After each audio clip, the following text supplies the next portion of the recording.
So the other day, I had a dream. I had asked God the night before, especially, I got down on my hands and knees, which I usually don't do, but I was feeling really desperate to get close to Him and to show Him how serious I was, that I needed confirmation that I was going to be taken in the rapture, that I was worthy and ready. And I have the strangest dreams, I have to tell you. Normally, my dreams don't make any sense. They're not linear. Very, very odd dreams. And so, even when I tell people what I've dreamt, normally it just sounds comical. So, when I had this dream that night, I knew it wasn't my normal dream. I knew it was from God.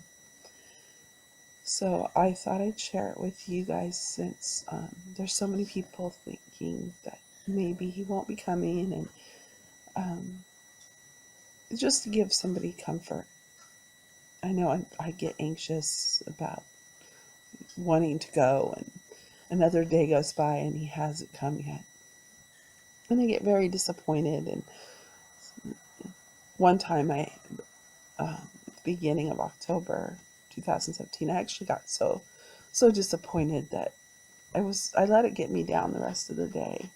And I haven't done that since, because, we don't know His timing, and we don't know what He's doing, what He's working on, or who, or what's being prepared, or we just don't know. So we have to be patient. And I remind myself now that when it doesn't happen, it doesn't mean it won't happen. And just find joy in God. So the other day, He gave me a dream, because I had asked, said, show me that if I'm ready to go, please give me some comfort knowing that I'm going. And the symbols in this dream, I thought, were what spoke the most. Not only was it not an absolutely crazy dream, but it had a lot of symbolism in it that speaks of God. And some of it I had to kind of reflect on and pray about for a few days, because I'm still pretty much a new Christian and I don't know exactly everything. So I have a lot to learn. So I had to ask for understanding, and I had to read some things and talk to people and really work out what some of it was. So in my dream, I was being driven to a lodge in the mountains, and it was a wooden lodge. And when the car pulled up, it stopped at the front of the stairs, and there were 7 steps up. There was a man. It was early morning, like just after the sunrise. There was a man sitting at the top who was the owner, and he was wearing a white bathrobe and slippers. He was sitting on a wooden bench on the porch, and his arms were spread out on the back, open, and resting on the back of the bench. So he was pretty much in the center of the bench. And he invited us to come up and let us know, me and my children, 2 of my children. My oldest 2 was not with me. They weren't with me. But he said that the staff has left some gifts around, hidden for you, and to make ourselves at home. Excuse me, I'm getting over a cold. Try not to cough. And I wondered, how am I going to find these gifts? How am I going to know that the gifts are mine? I had my backpack, which I usually take with me when I go out to places and stuff, and makes it easy to pack. My daughter's diabetic, so I have a lot of her supplies and things with me. So it's not uncommon for me to have this backpack. And we were walking around and came to this bookshelf in one of the rooms, and there was a little tube like wrapped up in Christmas wrap with my name on it. And I opened it, and it's like chapstick. I don't usually use chapstick. I don't even wear makeup. So it's not a vanity thing. To me, I took that to be something like medicating, or words, the, the words that we speak are healing, or something to that degree.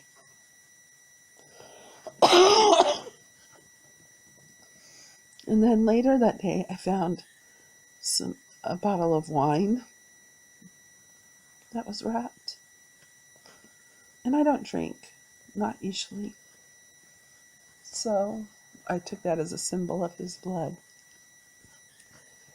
And I did find some chocolates. And I don't eat a lot of chocolate, but I had so much of it that I couldn't fit it all in my backpack. So to me, I took that as a symbol, as not only does he give us what we need, but he also gives us some things we want too, and enough to share. But we had gone and we were singing in this choir, singing praises. And I went to the kitchen to find some food. And there were 3 burritos prepared and sitting there. And I knew they were mine and my children's. And I went and said, "Your father left us food." And their father wasn't in our dream. When I woke up, I realized, and I was thinking about it, I realized that it meant Father God. And later that night, when I went back into the kitchen again, there were 3 tacos. I really do like Mexican food. So, and it's something the children eat with me, so I can see that being something that would be left. But it was nice because I didn't have to prepare it. I didn't have to search for food. It was there. He was taking care of our needs. And later that evening, the rest of the guests that were there were gathering outside by the fire pit. And around this area, there were, like, instead of streamers, there were fish on string, which I thought at the time was kind of odd. In the dream, I even remember being like, there's fish. But when I looked it up later and spoke to people, there were things that they thought, like the fish represented the Word of God, fisher of men. And if you have any thoughts on interpreting this dream, let me know. But it was a very peaceful place. I felt very comforted. I felt taken care of. I felt happy, joyful. It was in this beautiful mountain setting. But at the end, we couldn't stay. We were packing up our bags in the trunk and we'll be taking to some other place. But that's when my dream ended.